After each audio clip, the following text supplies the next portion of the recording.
Picture this: Retina display level resolution enveloping your entire field of vision.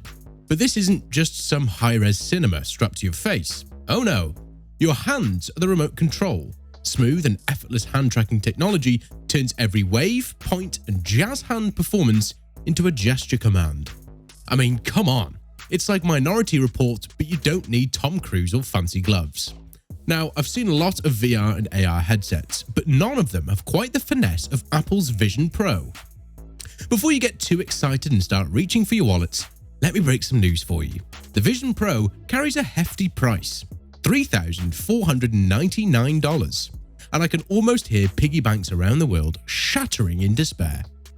Apple is targeting a pretty high-end market with this one. For comparison, the Meta Quest 2 looks like a bargain bin find. But hey, no judgment if you've already started saving every penny, quarter, and Bitcoin? So with a hefty price tag, you'd expect the Vision Pro to have all the bells and whistles, right? Well, let me tell you, during the WWDC demo, I was waiting for Tim Cook to announce something like, and it even comes with a personal trainer. But guess what? Apple hasn't announced any fitness or health apps for the Vision Pro. Yep, you heard that right. The company that's given us the Apple Watch and Fitness Plus subscription workouts didn't say a peep about getting sweaty with the Vision Pro. They do have a meditation app though. I guess heavy breathing exercises are the new cardio? But wait, it gets even weirder. One would think that a high-tech device like the Vision Pro would, play nice with the rest of the Apple family. After all, we're talking about the company that has our iPhones syncing with our Macs, iPads, and watches. But right now, it looks like the Vision Pro is a bit of a lone wolf. Sure, it can function as a high-res virtual display with Macs and work with magic trackpads and keyboards, but it doesn't seem to want to mingle with iPhones, iPads, or the Apple Watch. At least, not yet. Moving on now, let's talk about feedback. You're probably familiar with the vibrations and teeny tiny rumbles that occur whenever you engage with a piece of technology. That's right, I'm going to talk about haptics. They've become an essential component of how we engage with one another, from our phones to the game controllers we use. Imagine for a second that there's no such thing as those small reassuring vibrations in the world. Spooky, right? It would appear not in the case of Apple. The Vision Pro, for all of its flash and glamour, does not have haptic feedback. You did hear it correctly, that's for sure. Zilch, nada, zero. Sure, the hand and eye tracking are excellent, but wouldn't it be wonderful to feel a slight buzz or tap when anything significant happens? I mean, sure, the hand and eye tracking are cool. However, wouldn't it be nice? A verbal equivalent of slapping someone on the back. Apple seems to be strutting a new philosophy with the Vision Pro, emphasizing it as a standalone entity that doesn't require other devices. Now, that's a remarkable feat of engineering for sure, but it raises some questions. While we appreciate its independence, we also can't help but wonder, why not integrate it with the other Apple devices? Picture this: your iPhone, iPad, and watch serve as your personal control panel for the Vision Pro. Sounds fantastic, right? But alas, at this stage, the Vision Pro seems quite content keeping to itself. Okay, let's switch gears and talk about creativity. Apple has always been an outspoken supporter of the creative community and continues to do so today. This is demonstrated by their forward-thinking tools such as the Apple Pencil, which is compatible with the iPad. However, it seems that they have gone in a somewhat different direction when it comes to the Vision Pro. The demonstration at WWDC did not show any creative applications that may make use of 3D inputs or improve the experience with portable tools. Perhaps Apple has something huge to unveil in the not-so-distant future.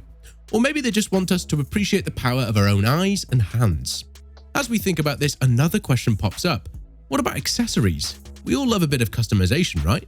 Whether it's fancy phone cases or smartwatch bands, accessories give us a chance to add our own personal touch. But with the Vision Pro, it seems like Apple hasn't considered this aspect, at least not yet.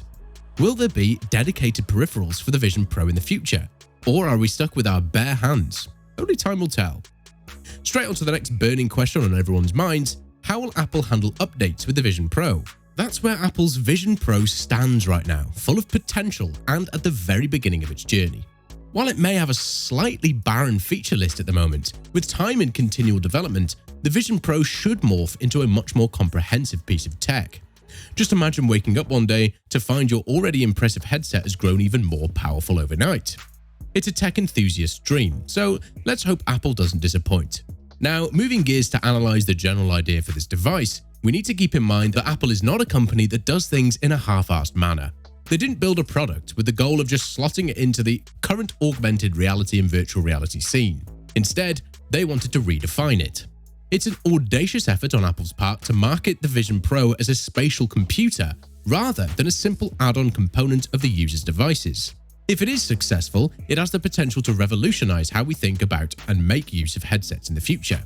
There is, however, a minor hitch in the plan. Many people who are considering using it find that the price is more of a mountain than a hiccup in their path. The complex capabilities of the Vision Pro may be seen as valuable by tech enthusiasts and professional users.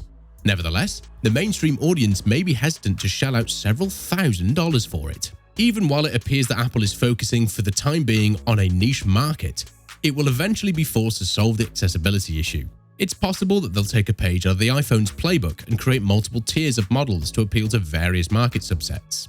Finally, we arrive at what I like to call the mystery of the missing features. It's like buying a fancy sports car, but once you're inside, you realize there's no speakers.